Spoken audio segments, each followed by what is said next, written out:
Spoštovani,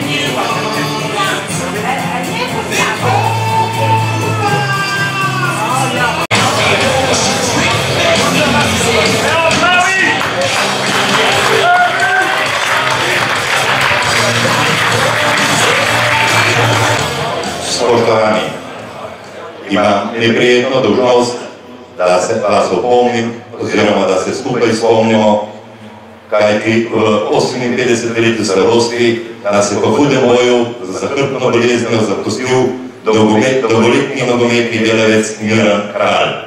Slovenska nogometna družina je osiromašena za marljivega delavca, ki je bil vselej pripravljen priskočiti na pomoč.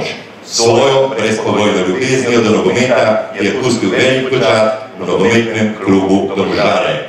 Dejaven pa je bil tudi v nogometni zvezi Slovenije, ker je bil večletni član komisije za objekte. Miran, počivaj v miru.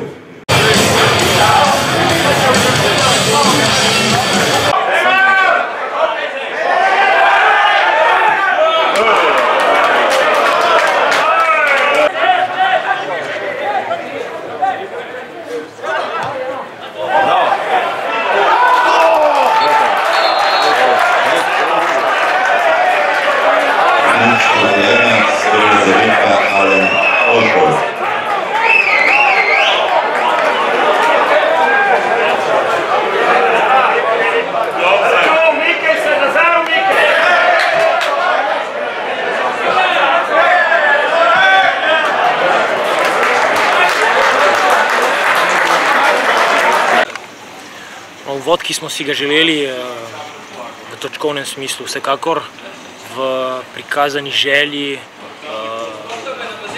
v nekako agresivnosti, da odbranimo naš gol, prednosti, ki smo ga imeli v drugem polčasu do zadnje minute, v osredotočenosti, koncentraciji na malenkosti, daleč od tega, da smo skozi tekmo ponujali veliko kvalitetnega nogometa, ampak tukaj v Gorici, ko vodiš 1-0, smo seveda bili malo pod pritiskom, ampak v tem pritisku, vsaj v drugem polčasu, ko nismo več podarjali zadeve, kot smo jih v prvem polčasu, je Gorica ustvarila si razmeroma malo, kar me veseli.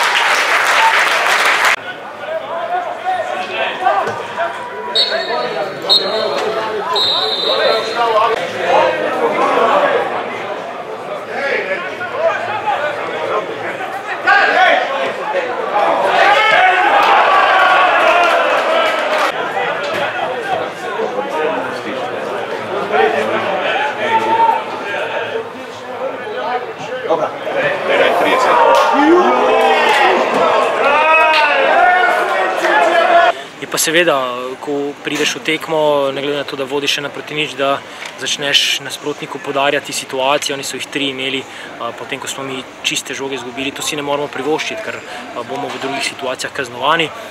Hkrati bomo pa danes ohranili 3 pike, kolektivna borbenost in dobra postavitev. In danes je naša defenzivna postavitev oziroma defenzivne naloge so nam dobile pike. Zanimivo, recimo...